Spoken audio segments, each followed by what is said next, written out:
朋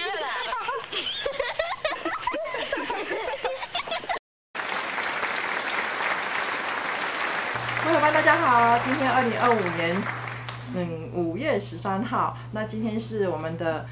沈威婷 Peter 团长，他要来跟大家做开讲、做分享的日子。那我们就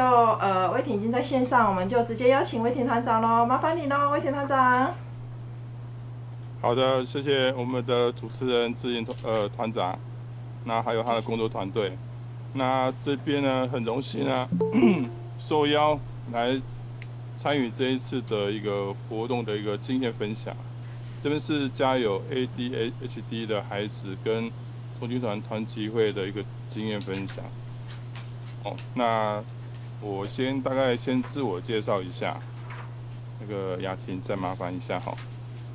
那个我参加童军的历程呢，大概是77年开始，参加南榕罗湖群。那我从进入到南榕罗湖群，其实我国中阶段是没有参加过童军的啦，那时候是读私校。那参加南榕罗湖群之后呢，也开了我另外一个视野。那我第一个服务的学校呢是关庙国中，它的格数露营。那为什么会印象深刻呢？是因为，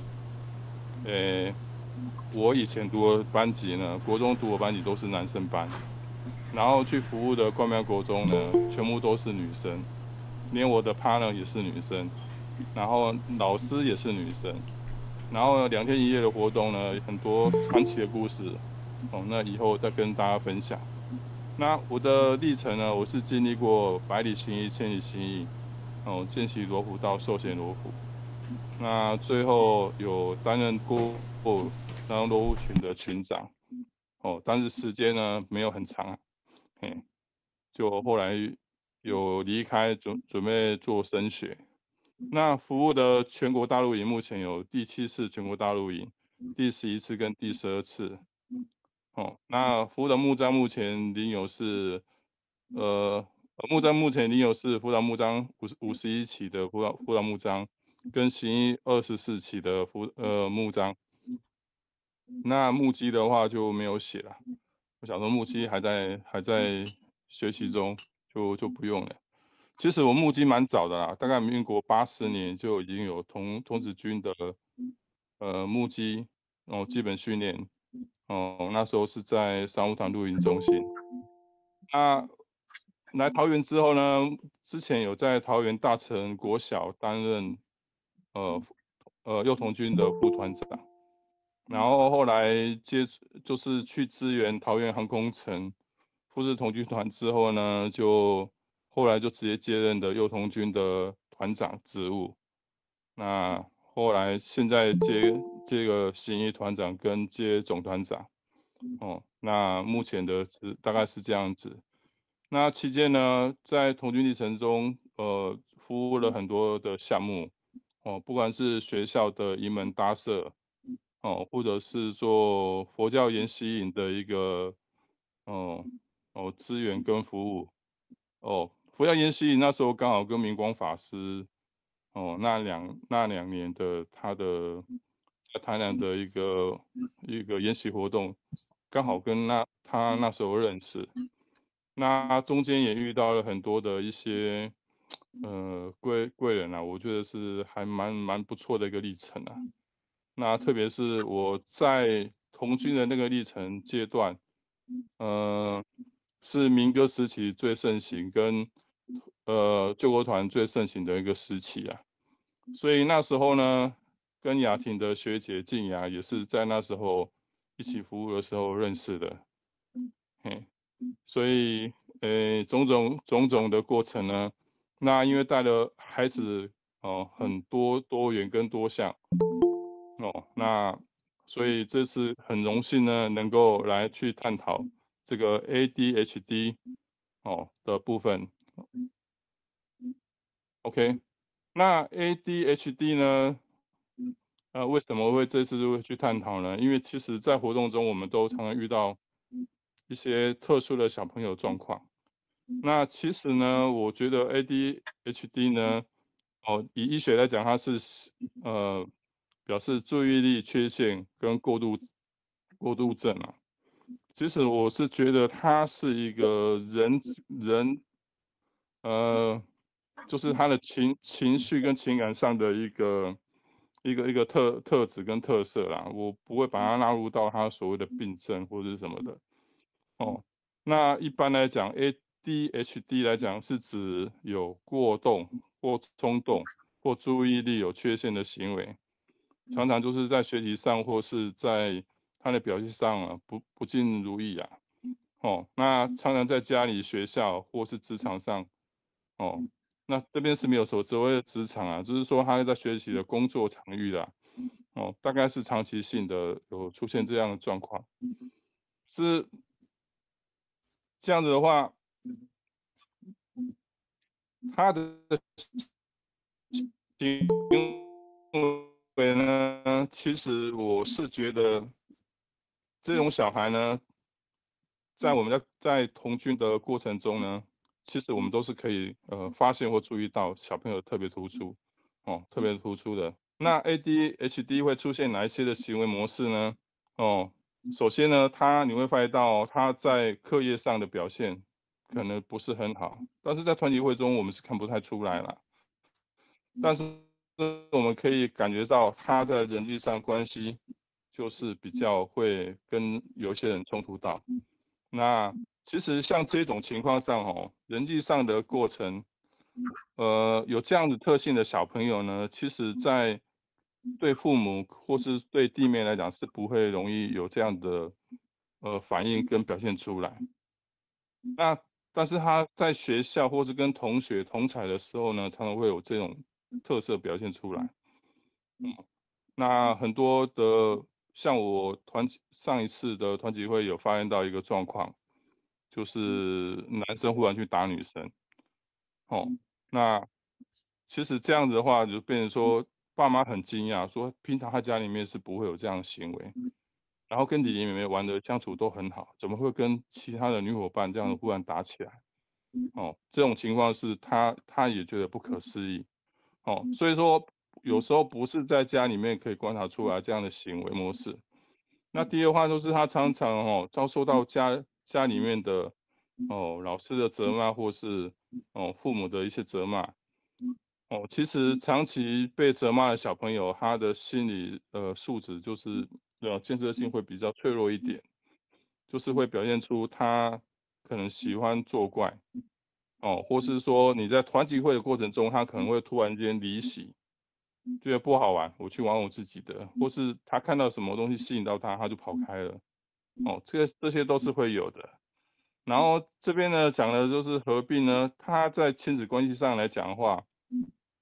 有时候他会表现出很倔强的一个不妥协的状况。然后学习上来讲的话呢，他就是有时候他会不专心，所以他觉得说他在课业上他听不懂，不知道。那情绪上的问题来讲的话，就是说他没办法去呃管好自己情绪，有时候情绪一来，情绪一来的话，他就没有办法控制自己。那学校跟社会上的适应不良，就是有可能在班上或是老师的眼中，他是一个很大的一个头痛的一个学生。哦，那我们换下一页。如何判断呢自己有 ADHD 的行为呢？首先呢，你要看到小朋友会常常坐不住，他没有办法专注在一个词句，一个团体会活动，一个手工艺或是队伍里面，他可能会去摸来摸去，然后甚至会去跟同学讲话或是伙伴讲话。那学校课业或其他行为上，他就是表现不专注，很容易分心。那第二个的话，就是说他在活动中呢，很难以维持。难以维持来讲，是说你在进行中，除了说简单的几个活动，如果说像他升节的话，他会觉得说好难哦，他打个几分钟，3、5分钟，他说不学了，他觉得好无聊，就会有这样子的一个状况。然后呢，团长、服务员在跟他说话的时候呢，常常有听没有懂，听了完他跟你讲的时候呢，脚可能在踢一个球，或是在踢鞋子，或是在踢石头，或者是手上在拿什么东西在玩，就是你跟别人讲话的时候，他完全是，感觉上他应该有在听进去，但是他事实上他专注在别的地方去了。然后呢，经常不遵守指令，就是容易脱队，有时候会找借口上厕所，有时候呢会说他肚子疼，然后或是找什么其他的原因，然后分配的工作呢，他可能如果说他有兴趣的，他就会完成；如果说你今天在跑廊圈，可能他觉得说这样子的活动他太无聊，他就会认为说他就会不会遵守你指令，就会跟他旁边小朋友去挤啊，就想办法让这样子的事情，觉得说想办法好玩，就这样子。然后另外一个就是说，他难以组织他的工作或是他的活动。所谓的组织是说，你今天让他能够上台，表达一件，说故事，或是今天去旅行，哦，然后由童军团带出去旅行，然后呢看到什么街景什么的，做小队分享的时候呢，他没有办法去解释，他只能说我有看到什么车，然后几个东西，但是他没有办法整个组织起来一个很完整的一个话。这目前来讲的话，都是判定说有没有你的专注力是不是够而已。OK，好，下一页。然后我们来认识一下ADHD。ADHD 呢，它有两个部分造成的，一个就是先天的神经因素，这些呢就是说它可能不可控的因素。就像我们之前看的那种，有雅思的一个行为，他可能会做一些动作或发出一些声音，或是头的小朋友一样，他有一些是神经元，可能是他脑波在放电的过程中，他没有办法去自律去控制的。这些部分来讲的话，我们就把它当做他是一个很有特色的一个小朋友就好了，不要特别去关注他。那另外一部分呢，是后天的环境造成的。所谓的后天的环境呢，可能就是说他长期被歧视，或是霸凌，或是其他造成他心理不平衡的状况下，像比如说呢，爸妈的过度的溺爱，过度溺爱，然后造成说以他为主，你现在带的就是就是一个小主小主人一样，我们是在旁边要侍奉的他，过度溺爱，造成说你跟他讲，他认为说你不听他的话，不是我们服务员，去教导他，就变成说他反客为主，他觉得说我们应该是要听他的，哦。已经溺爱过头了。那另外的话就是他的管教不当，所以管教不当呢，就是有可能就是有时候发生一些状况意外的时候呢，父母有时候就是脾气一来了就修理了，哦，其实在活动中我也看到了，我们之前在带活动的时候也发现到我们自己服务员控制不了，在餐桌上直接跟小朋友大小声，那其实你当下跟他大小声，事实上是完全没有作用的。哦，那另外一个话就是说，这是比较不好的状况。那如果好的状况是说，我们建立一个支持性的一个环境，哦，然后互动学习或弥补不足。那支持性的环境，其实我觉得童军环境是相当很好的一个环境，那比较良性一点。那如果说大家能够就是同理心的一个方式，然后也了解他的状况的话，那是能够慢慢鼓励他。其实，在团队里面，我不晓得其他团怎么样啦。我带了很多的像班级跟学校，幼女跟小娃，其实我都遇到这样的小朋友。但是呢，我是觉得说，用责骂的口去训斥他，跟鼓励的方式，事实上来讲，它的结果真的是天差地差。那我也看过几个，就是在就是带领的幼童军的过程中呢，因为小朋友的跑狼圈的过程中不顺，一个团长就可以骂了30分钟，叫小孩在那边罚站，然后骂到他钟响了，下课了。那事实上那一节课几乎都是在教训小朋友，为什么手没跳？为什么在团集会狼圈的时候呢在动？哦，那我是觉得这样的环境是对小朋友不是一个很友善的。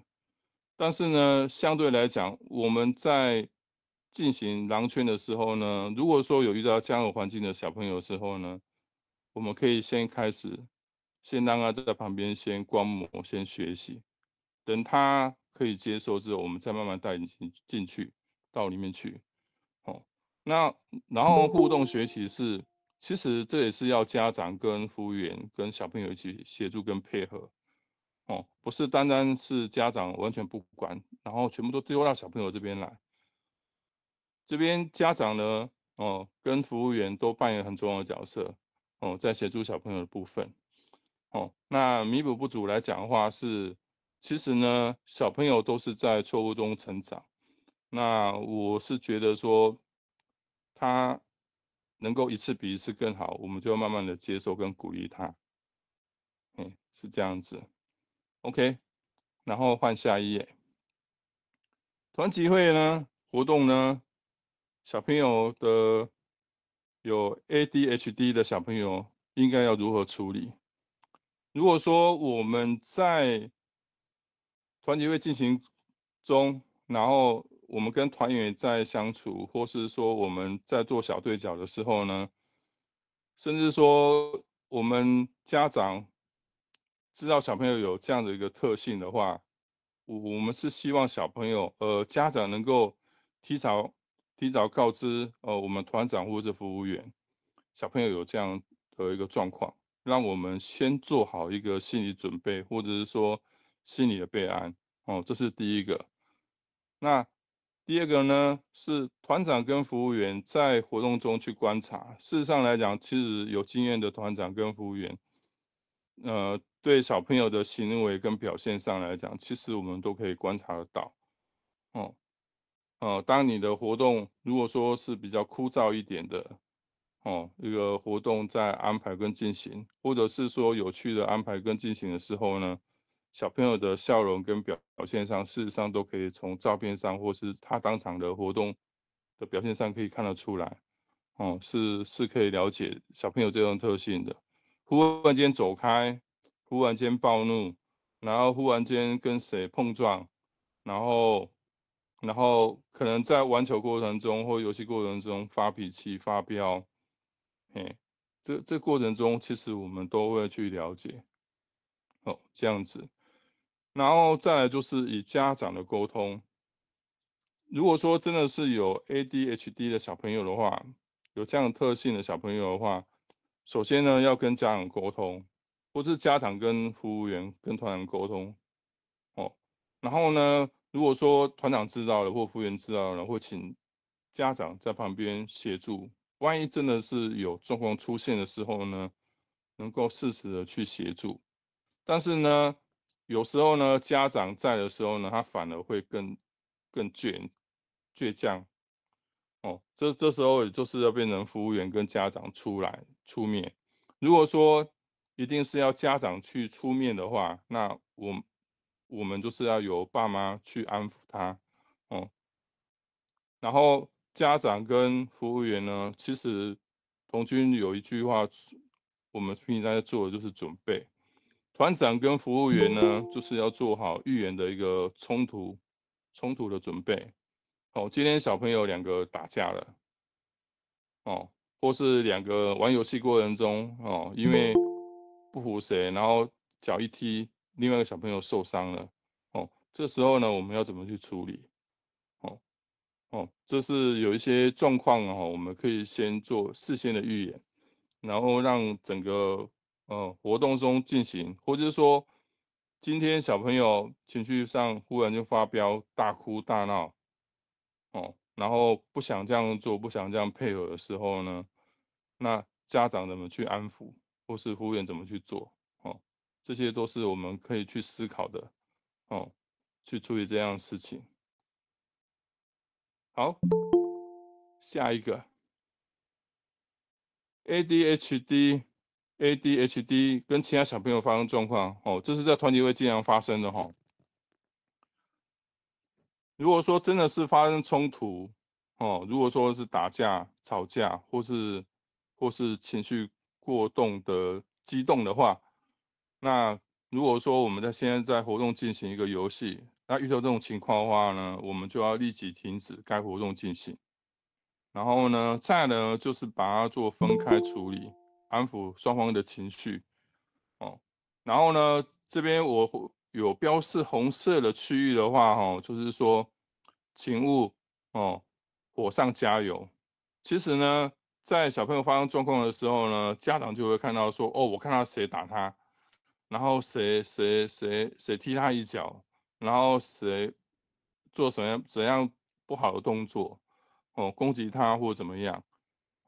那其实来讲，就暂时我们先把它两边的先分开，我们先做个别的处理哈。那如果团长在的话呢，我们团长就是先让家长先把请两边家长先带开。如果说家长不在或者怎么样，我们请服务员下去协助，然后活动如果说能够进行，就是由另外一个服务员去代理，然后另外其他的做一个安抚的动作。然后呢，等情绪安稳之后呢，我们再了解事情的一个状况。那这件事情的状况呢，并不是说我们家长去看而已哦，我们必须要让小朋友去说出来，说出来他才会把他真实的感觉跟感受，去讲出来。有时候我们当然只看到一面而已。我上一次的 case 是小朋友那时候是说他之前就是在我后面一直说我，然后怎么样怎么样，然后造成他心里就很不开心，一直念他，一直念他，可能是催他脚步快一点呢，可能说他走得太慢呢，或怎么说他们为什么没有跑快一点呢？然后他就情绪整个就爆发了，那事实上来讲，两方要发生冲突之前呢，一定是有某一些原因造成的哈。那这部分呢，一定是等两边的情绪稳定下来之后呢，再去做了解事情的一个始末的状况，然后呢，再来呢，就是身为团长来讲的话，我们都是要跟双方先致歉，不好意思造成这样的活动，造成这样的一个冲突。那可能在我的活动上的规划或设计上，没有考虑到，大概可能就是进行上可能会有肢体上的碰撞啊，或者是有什么场地上或是设施上或是怎么样，先致歉，然后再跟家长说明情况原因。如果说他两个人是安排在同一个小队的话呢，那团长可能就要安排先把他做一个分队，或如果说真的是小冲突的话，那如果说已经发生到2次以上的一个，常常会有一个碰撞的一个情况的话，那就势必把它调成灰队调到其他各队去了，灰队就调到黑队或其他队伍去了。那像这样的小朋友呢，其实我会发现到其实你们会发现到总是那两个人小朋友会发生冲突，因为其实他们的认知上，我就是会找他玩，他就会找我玩，然后两个人都是臭气相投，就一直在一起，然后玩一玩不开心呢，又会开始吵架生气，然后骂来骂去，这种是小朋友的特色啦，那再来的话就是情绪上的稳定之后呢，等小朋友情绪稳定之后呢，我们必须要指出小朋友的缺失。如果说他说明原因了，那你今天打人是不对的，我们就马上指出他的缺失。然后呢，你做错事情要怎么办？是不是要跟人家道歉？然后呢，下次要不要改？这个东西都是要先做，让他心里认知的。那我这边讲到说，小朋友情绪完之后呢，有一些流程是必须要跑的。OK，好，下一个。第6个这边讲到是说，闭幕式前，就是团集会要结束前呢，可能团长要去分享这样的一个事情状况，做一个机会教育。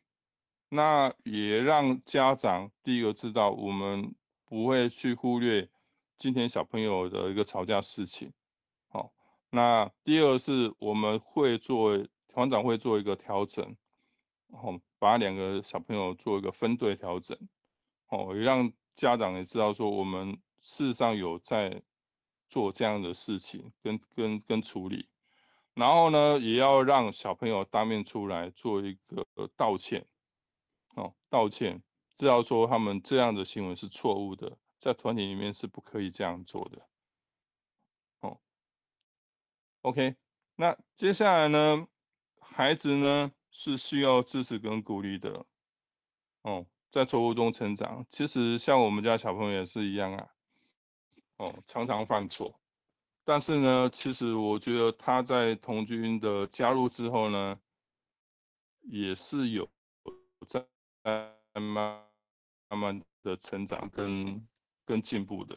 我这边讲一下我们家小朋友是雅斯跟妥瑞的混合啊，但是不是重症啊，是大概是在轻症这附近。但是他人格特性就是比较，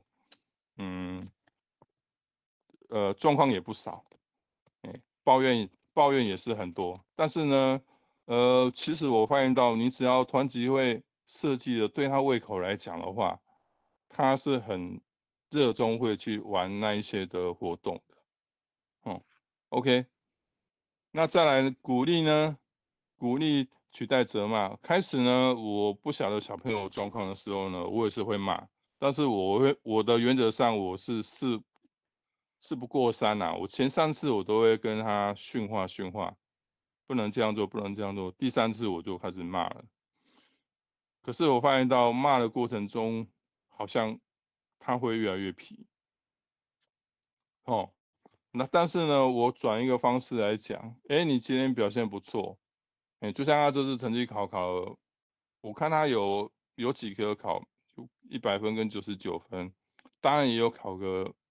比较差的项目啦，考28分的，他们刚好第2次段考结束，但是他平均是在11名，目前是班排11名，所以说，如果说我是会鼓励他好的部分继续维持，继续鼓励他，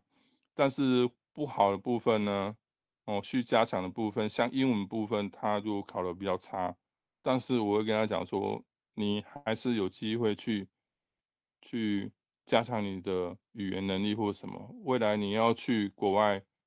交流或什么，你语言上来讲，就是你一个很大的一个方便。然后互助呢，取代排挤。其实呢，不止在学校，团级会啦，在学校班级也是一样都会遇到一些排挤的一个现象那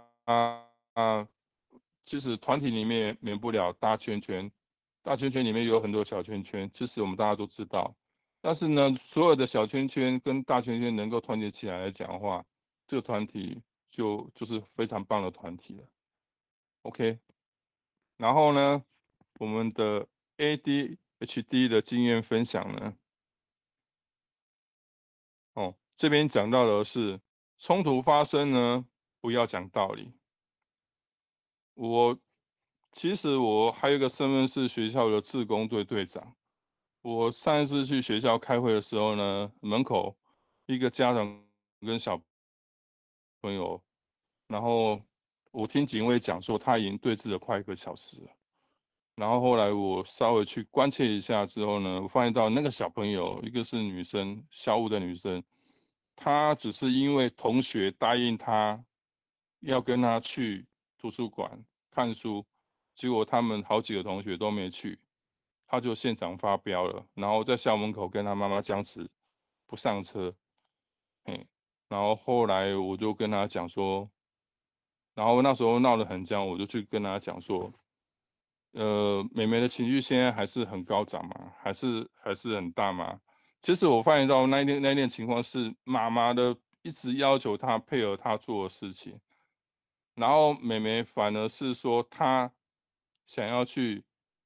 找地方喝个饮料休息一下，她不要跟妈妈上车，因为妈妈想要把她载回去。然后僵持了一下之后呢，后来我过去有跟她聊一下，我先请妈妈先把她的情绪先稳定下来，反而是妈妈的情绪比较高涨，然后妹妹也是一直顶她的嘴，所以说当时呢，我是冲突发生的时候呢，都不要讲道理，然后呢，就是让她整个情绪发泄完之后呢，再慢慢的去跟她沟通。所以说，当你小朋友在情绪很高涨的时候呢，先带领他离开那个情境环境。哦，因为小朋友的耳朵那时候是紧闭的，他只是想要把他的不满的情绪发泄出去而已。OK，然后家长角色呢是要告知跟配合做法。配合做法是，如果说你跟小朋友本身就有一套默契，哦，数1 2 3 4 5 6 7 8 9 10，然后深呼吸吐气，哦，你有配合他的一个情绪管理的方式，你就是照你们的方式去做就好了。哦，然后再来协助沟通跟处置。哦，家长的角色就是尽量能够在小朋友安全情况下，先让他先把他的脾气、他的一些不满先慢慢的先释发出来，然后再慢慢的安抚下来。然后呢，第三点呢，沟通过程中，如果说小朋友呈现了螺旋式的重复性的哦，或是提不相干的事情，那这边呢，请暂时立即停止，让他再静一静。其实我自己家的小朋友，我也遇到这种情况哦。他今天跟小朋友有冲突了，事实上来讲，起因是因为小班上同学拿白板丢到他，他很不爽，他就把他的桌子翻掉了。然后呢，然后后来他们两个就有点争执。老师来的时候呢，其实，就变成说，那个同学说他没有东西丢他，不是故意丢他的，但是我只是说他就是故意丢我的。然后呢，他去翻桌子是因为他情绪不满，然后老师来是说你为什么去翻桌子啊？你有没有你是不是丢他？他说不是丢他的，结果就变成说后面都是他的问题。其实很多的情况上的一些冲击跟他是慢慢的累积的，等他情绪累积到一定的满的时候呢，他就整个爆发出来。然后我刚刚讲了呈现螺旋式的时候，是你跟他沟通事情的时候，你会发现到你跟他讲1 2 3 4 5的时候，他会发现到他会回到1 2 3 1 2 3 1 2 3，他就转不出去了。然后呢，你跟他讲的时候呢，就会发现到他不是做宠物性的讲，我没有丢他，或者是说我只是很不满他为什么丢我或怎么样。然后呢，甚至说他提到他在情绪不稳的时候呢，他会提到不相干的事情，就是说捞以前的旧案子，说啊他以前是怎样怎样，在上学途中啊，然后对他怎么样啊，或是说在球体育课的时候呢，他拿什么球打到他啦，或怎么样，其实跟当下是完全是不相干的哦。如果说小朋友在沟通过程中呢，情绪是很高涨，然后你在沟通过程中发现到他的一些行为表现，甚至他的呼吸是很急促的，哦，那你就先让他再继续的先冷静一下，先冷静一下。然后其实第四项来讲，其实他自己知道，也不愿意发生，无法当下控制。这是我问过他啦，他说他真的也是知道，他有时候情绪来了，他没办法控制，他就是想要发泄，然后他也不管什么，其实有更不好的做法都有的想法啦，他的想法都有，比如说去人家家里面去打人家或怎么样，青少年的一些过程，哎呀，OK，然后下一页。这种 ADHD 的小朋友呢，其实你会发现到他在整个团体会过程中下来，会发现到他有几个特色就是他的防范心很强，就是你不要去说到我，或是说你不要去撞到我，或是说你不要去影射到我，嘲笑我，或是给我代号等等的，都视为攻击。我们家的小朋友，其实在幼儿园的时候呢，就是因为，他那时候是小班嘛，幼稚园小班的时候呢，因为不让大班的哥哥玩溜滑梯，他就上面站着，然后其实那个时间点是小班的玩的时间，但是大班他们说他们也想玩，但是他认为说，我还在玩啊，你为什么要上来跟我挤？他不让他过，结果那个哥哥要推他而已，他就一手去咬人家的手背。其实他的那种防范心是很强的。哦，然后呢，他的耳朵呢是很尖锐的，你在嘲笑他，你在骂他，或是私下在讨论他，其实他耳朵都会听得到。这是他们的超能力吧。对，然后碰撞呢，其实有时候呢，不经意的碰撞，这边要特别小心他们对碰撞来讲，他们会定义是对他的攻击。你只要走过去碰到他的肩膀，或是插到他的身体来讲的话，他认为说你是对他是攻击的。在他的认知上来讲是这样子。所以说我们在了解小朋友这样的过程中，那就是先了解他的一些构成他危险的一些因素在，我们如果去避免它，就会减少很多的一些状况，跟后续处理来讲的话，我们会更加容易上手。然后呢，这边呢有一点很重要第六点当小朋友在整个勾当下来的话冷静下来的话，就是要立即的处理不要想说我明天再跟他讨论就好了。这种小朋友呢，很特别，就是说你跟他讲了，当下才有用。你跟他讲，隔天再讲的时候呢，其实他都忘记，昨天有发生什么事情嘛？他还可以跟那个同学在一起玩所以说你一定是等他冷静完之后要立即处理，否则你在后续再跟他再做，隔天再跟他讲事情的说明的时候呢，其实他已经忘了一半了，然后再过3、5天呢，他完全忘记有这件事情了，对，所以认知问题哦。认知问题，并询问、讨论跟改善方案，就是变成说，让他心里有个底。你今天在遇到这样的问题的时候呢，你要怎么去做？小朋友，你要怎么去思考？怎么不要跟他吵架？嘿，然后呢，然后去讨论，还有改善，改善他能做什么？他如果说他能够一步一步做到，我们就要去肯定他跟鼓励他。那事实上来讲，你可以在每一次团集会私下跟他讲，你今天的表现很好，然后就是你的今天玩的开心吗，或者怎么样？其实可以跟他去做一个闲聊，了解他的状况。那第7点呢，其实呢也是一样让他知道呢，大家都很关心然后支持多，还有多鼓励每一次的进步跟他的一个努力其实很多认识我的伙伴都知道我的包包里面常常有很多不可思议的小礼物布章也有啊，一些小饰品也有。其实我只要看到小朋友表现好，我不会很吝啬，我就会把东西送出去给他们做鼓励。哦，这也是让他们知道说，其实，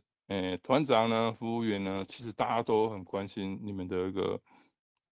这次活动或是每一次活动的表现。哦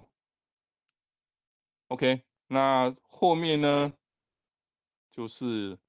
谢谢，还有感谢聆听。那不晓得有没有什么其他伙伴有提出什么意见，我们可以 Q&A，我们一起讨论跟是不是一起讨论的？哇哦，好，那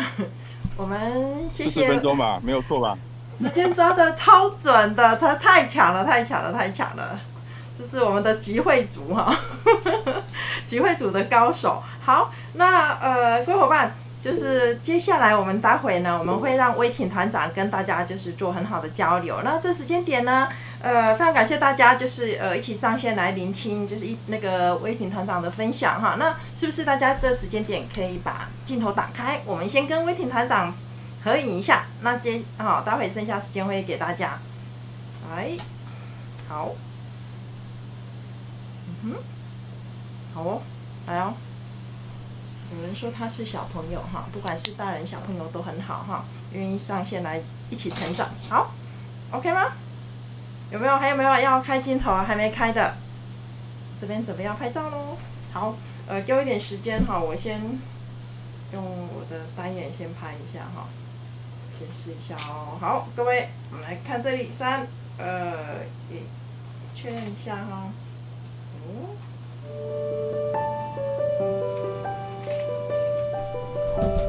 3、2、1，好，感恩。谢谢观赏贝学院讲座，喜欢请按赞、订阅、分享，请给我们鼓励及支持。